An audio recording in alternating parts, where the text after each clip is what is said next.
Good morning बच्चों, science गुरुजी में आपका स्वागत है। आज हम इलेक्ट्रिक फील्ड का लेक्चर नंबर 5 करने जा रहे हैं, जिसके अंदर हम आज बात करेंगे इलेक्ट्रिक फील्ड लाइंस के बारे में। किसके बारे में? इलेक्ट्रिक फील्ड लाइंस के बारे में बात करेंगे। ठीक है कि इलेक्ट्रिक फील्ड लाइंस क्या होती हैं, इनकी प्रॉपर्टीज़ क्या क्या हैं, इससे रिलेटेड न्यूमेरिकल्स कौन कौन से आ सकते हैं, तो उन सब के बारे में आज हम इसके बारे में बात करेंगे। इससे पहले हमने 4 लेक्चर और कंप्लीट कर चुके हैं। उनको देखने के लिए आप नीचे डिस्क्रिप्शन बॉक्स में जाएं। फाइल हैंड रिटन नोट्स के PDF फाइल आपको अवेलेबल करवा दी जाएगी नीचे डिस्क्रिप्शन बॉक्स के अंदर, और हमारा व्हाट्सएप ग्रुप भी ज्वाइन करें। Okay, thank you. तो वीडियो स्टार्ट करते हैं। आज का पहला topic electric field lines. Okay, so electric field lines क्या होती हैं? देखिए, इलेक्ट्रिक फील्ड आपको पता ही है कि यदि कोई यूनिट चार्ज, किसी भी यूनिट चार्ज या किसी भी चार्ज के आसपास का वह एरिया, मान लीजिए ये आपका कोई चार्ज है, इसके आसपास का वह एरिया जिसके अंदर कोई अदर चार्ज पार्टिकल जब एंटर करता है तो उसके ऊपर एक क्या लगता है? फोर्स लगता है। क्लियर? तो इस एरिया को क्या बोलेंगे? Electric field. ठीक है, लेकिन यदि ये इलेक्ट्रिक फील्ड रियलिटी में इस तरीके का नहीं होता है, ठीक है, कि एकदम डेंस एरिया हो गया, नहीं, ये इलेक्ट्रिक फील्ड इसमें किस तरीके से होता है? फील्ड लाइंस के तरह। ठीक है, किस तरह होता है? ऐसे फील्ड लाइंस होती है इसके अंदर। ये फील्ड लाइंस होती हैं जो कि कभी भी, ठीक है, जो कि कभी भी ख़त्म नहीं होती है। इलेक्ट्रिक फील्ड की कोई भी लिमिट नहीं होती है, कोई भी एक पर्टिकुलर एरिया नहीं होता है, ये इन्फिनिटी तक जाती रहती है। ठीक है, तो ये जो लाइंस हैं जो इलेक्ट्रिक फील्ड को डिनोट कर रही हैं, इलेक्ट्रिक फील्ड को बता रही हैं, ये लाइंस ही क्या कहलाती हैं? इलेक्ट्रिक फील्ड लाइंस कहलाती हैं। ठीक है, अब देखो इलेक्ट्रिक फील्ड लाइंस की क्या बात होगी, डेफिनेशन क्या लिखेंगे? Those imaginary straight lines which shows electric field called electric field lines। ऐसी लाइंस, ऐसी इमेजनरी स्ट्रेट लाइंस जो कि हमेशा क्या करती है? इलेक्ट्रिक फील्ड को शो करती हैं, इलेक्ट्रिक फील्ड को शो करती हैं, उन्हें क्या बोला जाता है? इलेक्ट्रिक फील्ड लाइंस बोला जाता है। क्लियर? अब देखो इलेक्ट्रिक फील्ड लाइंस के अंदर क्या होता है, देखो डायरेक्शन क्या होती है, मैग्नीट्यूड कैसे होता है कि जितनी आपकी, जैसे मान लो मैं बात करता हूँ कि मान लो कि कोई चार्ज है Q1, इससे 2 फील्ड लाइंस निकल रही हैं। ठीक है, 4 फील्ड लाइंस निकल रही हैं, और जबकि कोई दूसरा चार्ज है 2Q1, मान लो ये Q था, ये क्या आ गया? 2Q, डबल हो गया इसका। तो इसका डबल हो गया तो इसका मतलब हो गया कि इसमें ज़्यादा फील्ड लाइंस होंगी। और कितनी ज़्यादा होंगी? इसमें 4 है तो यहाँ पे कितनी आएंगी? 8 आएंगी। 1 2 3 4 5 6 7 8। क्लियर? तो इस तरीके से ये फील्ड लाइंस हमेशा इनकी जो नंबर्स रहता है, इनका मैग्नीट्यूड किससे पता चलता है? इनकी फील्ड लाइंस के नंबर से। क्लियर? डायरेक्शन की बात करते हैं तो डायरेक्शन इनकी सिंपल सी है कि पॉजिटिव जो चार्ज रहते हैं, पॉजिटिव चार्ज से हमेशा आउटसाइड होती है, और नेगेटिव चार्ज में हमेशा इसकी डायरेक्शन क्या होती है? इनसाइड होती है। क्लियर? पॉजिटिव चार्ज में डायरेक्शन किधर होगी इलेक्ट्रिक फील्ड लाइंस की? इस चार्ज से बाहर की तरफ। ठीक है, और नेगेटिव में अंदर की तरफ। हो गया लर्न? डायरेक्शन के क्लियर हो गई। डेफिनेशन, मैग्नीट्यूड कैसे पता चलता है? मैग्नीट्यूड इनके नंबर से पता चलता है, इनकी लेंथ से पता चलता है। ठीक है, जैसे मान लीजिए ये है, इसमें एक ये है, इतना सा है ये, ठीक है, और एक दूसरा चार्ज है इसके अंदर ये इस तरीके से डबल चार्ज है, तो इसका जो चार्ज रहेगा Q1 Q2, तो Q1 is less than to Q2। Clear? मान लो क्या करते हैं हम? 2 चार्ज जोड़ लेते हैं इसके अंदर, इस Q1 में फील्ड लाइंस अंदर आ रही है और इस Q2 में फील्ड लाइंस बाहर जा रही है, तो Q1 इज नेगेटिव और जबकि Q2 क्या होगा? पॉजिटिव। समझ में आ गया। अब देखो, अब बात करते हैं हम इसका इलेक्ट्रिक फील्ड लाइंस की प्रॉपर्टीज़ के बारे में कि इलेक्ट्रिक फील्ड लाइंस की प्रॉपर्टीज़ क्या होती है, क्या क्या प्रॉपर्टीज़ होती हैं। तो टॉपिक आता है properties of electric field lines. Clear. तो प्रॉपर्टीज़ देखेंगे अपन कि इलेक्ट्रिक फील्ड लाइंस की क्या क्या प्रॉपर्टी होती है, क्या क्या इनके अंदर स्पेशल क्वालिटी होती है। तो देखो कि सबसे पहली चीज़ ओरिजिनेशन। ओरिजिनेशन मतलब भाई स्टार्ट कहाँ पे होती है, कहाँ से स्टार्ट होती है। तो ये हमेशा पॉजिटिव से तो निकलती हैं, ठीक है, और नेगेटिव में एंटर करती हैं,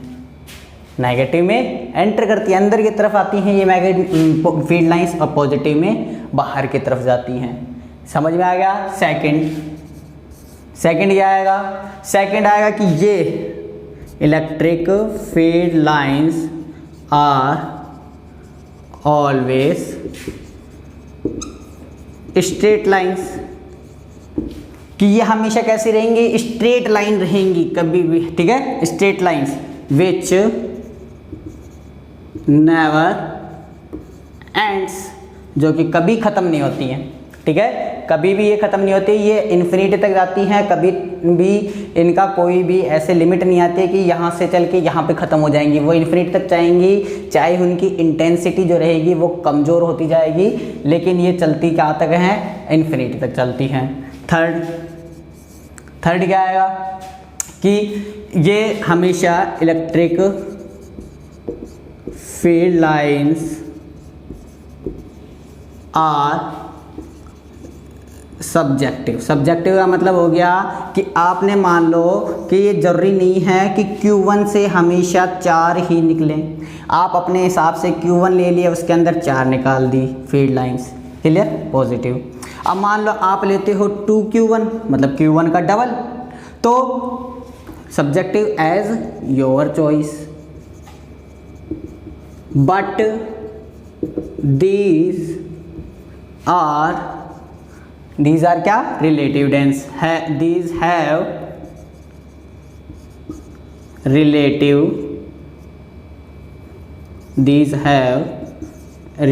डेंसिटी, लेकिन इनके पास हमेशा क्या होगी, रिलेटिव डेंसिटी का मतलब एक चार्ज में आपने अपने हिसाब से क्या करा, फील्ड लाइंस के साथ 4 फील्ड लाइंस बना दी मैंने Q1 के साथ, तो Q2 में हमेशा कितनी रहेंगी, यदि आपके हिसाब से बात करें तो Q2 में हमेशा 1 2 3 4 5 6 7 1 8, तो Q2 में कितनी बनानी पड़ेंगी, 8। इसी तरीके से मान लो 3Q1 में हो तो यहाँ पे कितनी बनेंगी, 12 1 2 3 4 5 6 7 8 9 10 11 12।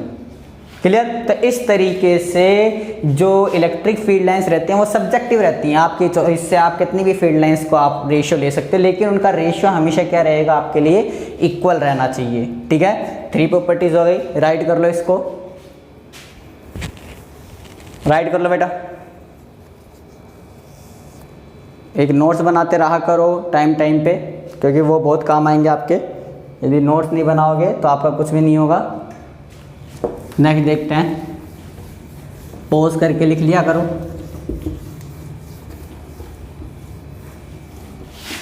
फोर्थ प्रॉपर्टी कि नंबर ऑफ फील्ड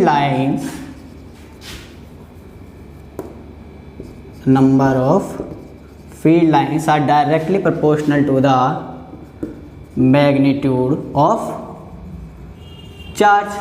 मतलब जितना ज़्यादा चार्ज का मैग्नीट्यूड होगा, जितना ज़्यादा चार्ज की वैल्यू होगी, उतनी ही ज़्यादा उसके अंदर से मैग्नेटिक फील्ड लाइंस निकलेंगी।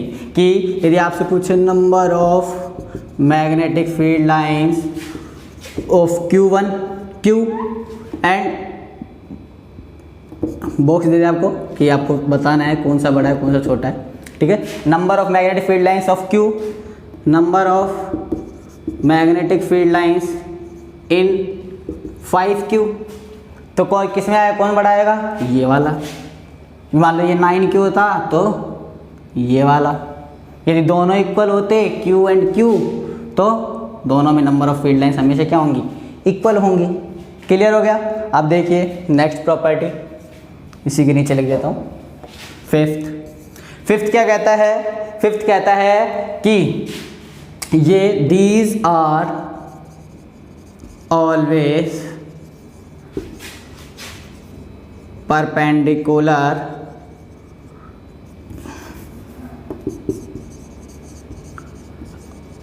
these are always perpendicular to the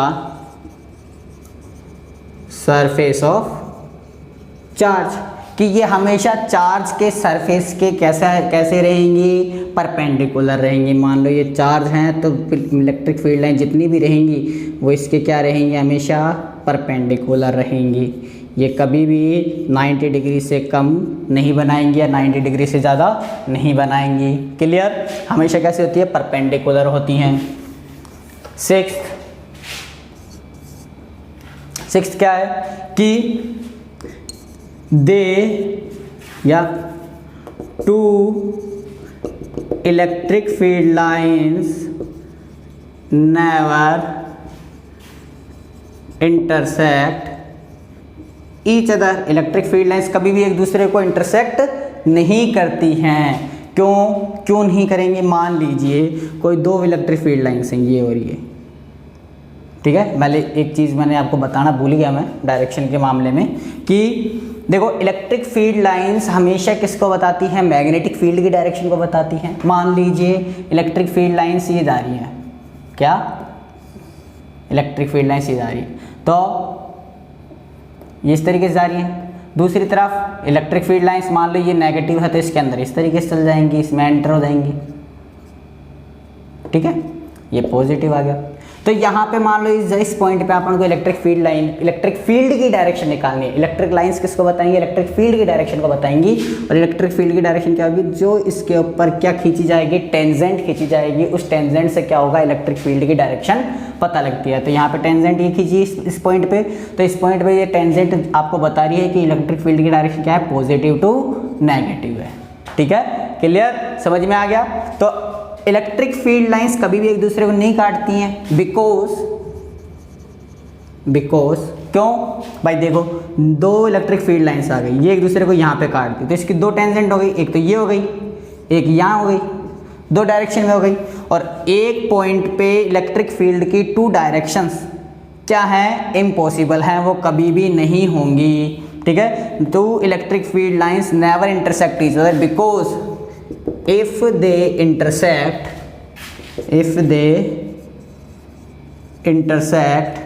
then on that point these show two directions of electric field that is not possible, जो कि कभी पॉसिबल है ही नहीं। तो ये इलेक्ट्रिक फील्ड लाइंस कभी भी एक दूसरे को इंटरसेक्ट नहीं करती हैं। नेक्स्ट देखते हैं और इसकी प्रॉपर्टीज। देखो कितनी हो गई? 6 हो गई। 7th, ठीक है। तो 7th में देखा अपन ने क्या देखा? 7th में कि to similar charges repel to each other because magnetic field lines क्या फैल जाती हैं? क्या हो जाती है? मैग्नेटिक फील्ड लाइंस क्या हो जाती है? कांट कॉन्ट्रास्ट कि वो सिकुड़ नहीं पाती हैं, वो क्या हो जाती है? फैल जाती है। जैसे मान लो ये एक पॉजिटिव चार्ज, ये एक पॉजिटिव चार्ज, तो इसकी मैग्नेटिक फील्ड लाइंस क्या जाएंगी? बाहर की तरफ। इसकी भी कहाँ जाएंगी? बाहर की तरफ। तो ये जब इन दोनों को पास लेके आऊँगा तो ये मैग्नेटिक फील्ड लाइंस क्या होंगी? ऐसे फैलेंगी, ठीक है। सिकुड़ने की जगह क्या होंगी? फैलेंगी। और फैलने के कारण ये क्या करेंगे? एक दूसरे को दूर दूर करेंगे और ये क्या होंगे? रिपल होंगे एक दूसरे को। मान लो इसी का अपोजिट करता हूं मैं, क्या? 8th क्या, two different charges attract to each other, attract to each other because these lines get contrast, कि ये क्या आती हैं, सिकुड़ जाती हैं। तो वहाँ पे क्या होगा, मान लो ये पॉजिटिव है, ये नेगेटिव है, तो इधर से फील्ड लाइन्स ये जा रही हैं बाहर की तरफ, इधर फील्ड लाइन अंदर आ रही हैं, अंदर आ रही हैं। तो वही बात, इधर से बाहर इधर अंदर आ रही है, तो जैसे ही ये जब बाहर अंदर जाएंगे तो अपना आप ही क्या हो जाएगा, सिकुड़ लेंगे और ये एक दूसरे को क्या कर लेंगी, पकड़ लेंगी। तो इस कारण ये क्या होती है, हमेशा अपोजिट चार्जेस एक दूसरे को अट्रैक्ट करते हैं और सिमिलर चार्जेस एक दूसरे को रिपल करते हैं। क्यों, क्योंकि यहाँ पे मैग्नेटिक फील्ड लाइंस फैल जाती है और यहाँ पे मैग्नेटिक फील्ड लाइंस सिकुड़ जाती हैं। समझ में आया? अब देखो, तो इस तरीके से ये आपकी होती है मैग्नेटिक फील्ड लाइंस की कुछ प्रॉपर्टीज। तो आप देखते हैं मैग्नेटिक फील्ड लाइंस के ऊपर कुछ स्पेशल टाइप के क्वेश्चंस, ठीक है, स्पेशल टाइप्स के क्वेश्चन, जैसे जेडब्ल्यू मेंस वगैरह में आपसे जो क्वेश्चंस पूछे जाते हैं उनसे रिलेटेड एक दो एग्जांपल करा देता हूं मैं। तो एग्जांपल नंबर फर्स्ट, जैसे क्या कहा कि Q1 कोई चार्ज है, एक Q2 कोई चार्ज है,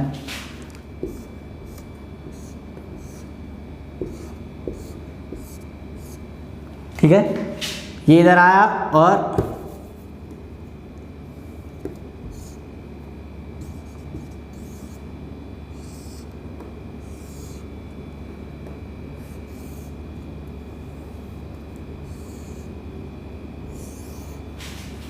इस तरीके से आपको क्या दे दिया, मैग्नेटिक फील्ड लाइंस का एक डायग्राम दे दिया एंड कह रहा है find Q1 upon Q2। Q1 upon Q2 आपको क्या करना है, फाइंड करना है। तो कैसे करेंगे Q1 अपॉन Q2, तो mod of Q1 is equal to क्या होंगी, 1 2 3 4 5 6 7 8 लाइन्स, क्लियर, 8 लाइन्स।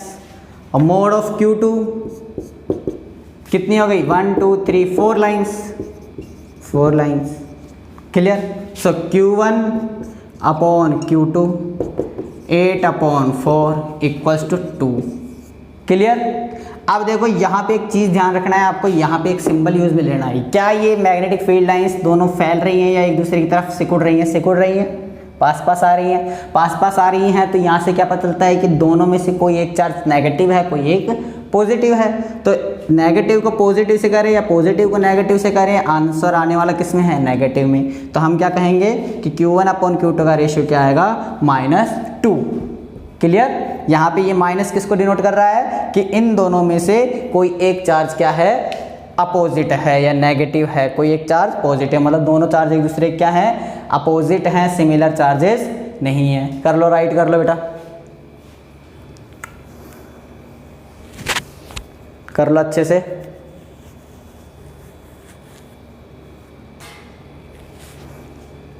देखो सेकंड एग्जांपल बताता हूं, एग्जांपल नंबर सेकंड।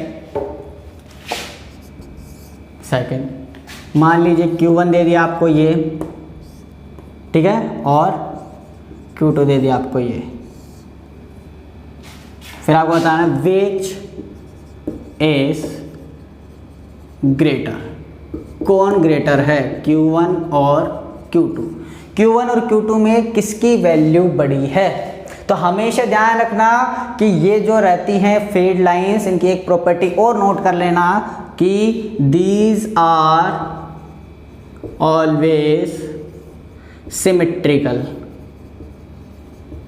सिमेट्रिकल का मतलब आप जानते ही हैं कि सिमेट्रिकल का मतलब हो गया कि जैसा आधा पार्ट है उसी का जैसा ही दूसरा, इस तरीके से सिमेट्रिकल। मतलब ये जो लाइन हो गई बीच में, ये जो लाइन हुई है, ये तो क्या हो गई, सिमेट्रिकल लाइन हो गई, जिसके इस साइड का पोर्शन और इस साइड का पोर्शन एक दूसरे से क्या है, सिमेट्री है, एक दूसरे के ऊपर रखने पे सिमेट्री हो गई, ठीक है। तो इसकी सिमेट्री कैसे बनेगी कि इस तरीके से बनेगी,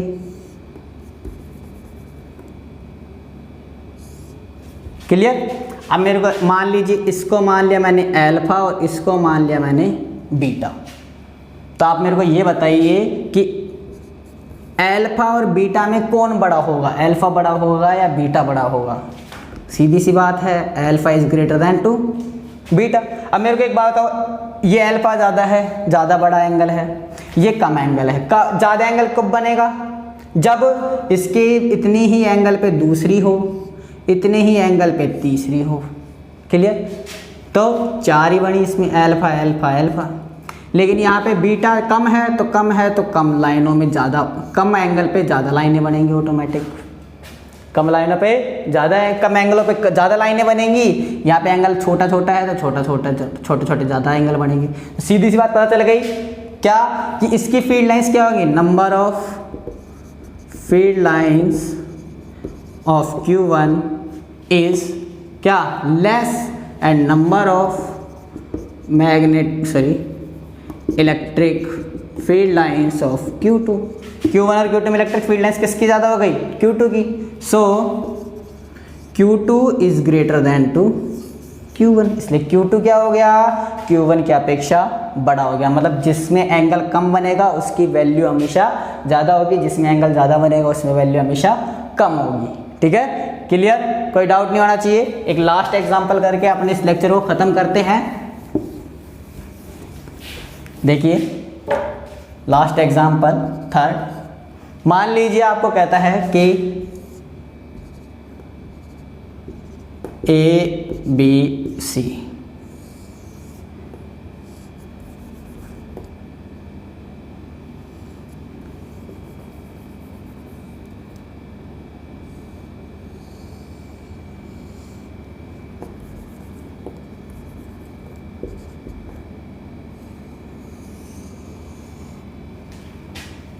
क्लियर? अब कहे आपको कंपेयर EA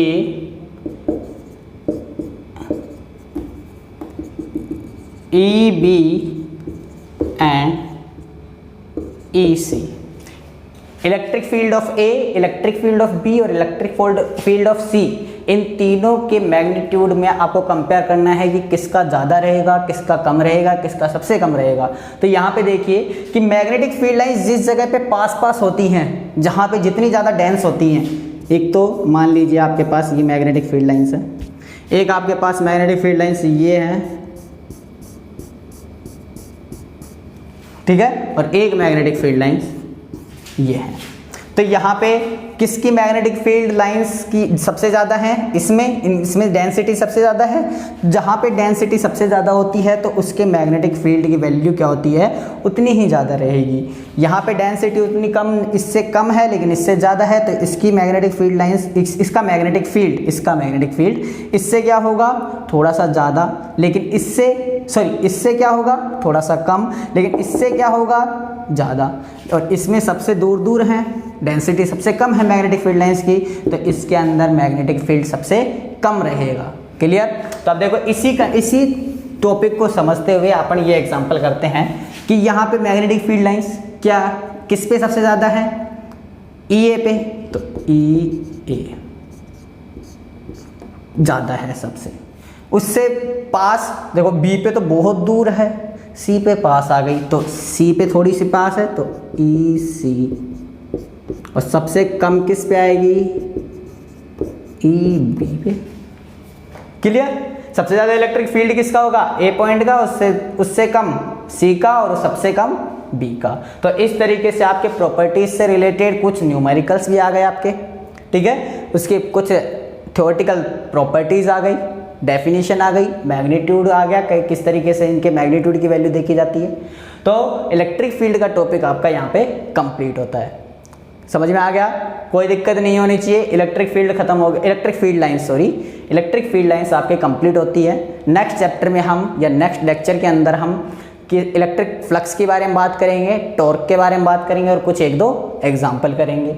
ठीक है, bye bye, thank you, take care. और चैनल को लाइक सब्सक्राइब जरूर कर देना भाई, ठीक है। सब्सक्राइबर नहीं करते हो आप, ओनली वीडियो देखते हो, तो ऐसे काम नहीं चलेगा, थोड़ी हमको भी खुशी मिल जाएगी। ओके सर, चैनल को लाइक करें, शेयर करें, सब्सक्राइब करें, अपने दोस्तों के साथ वीडियो शेयर करा करो। Okay, bye bye, take care.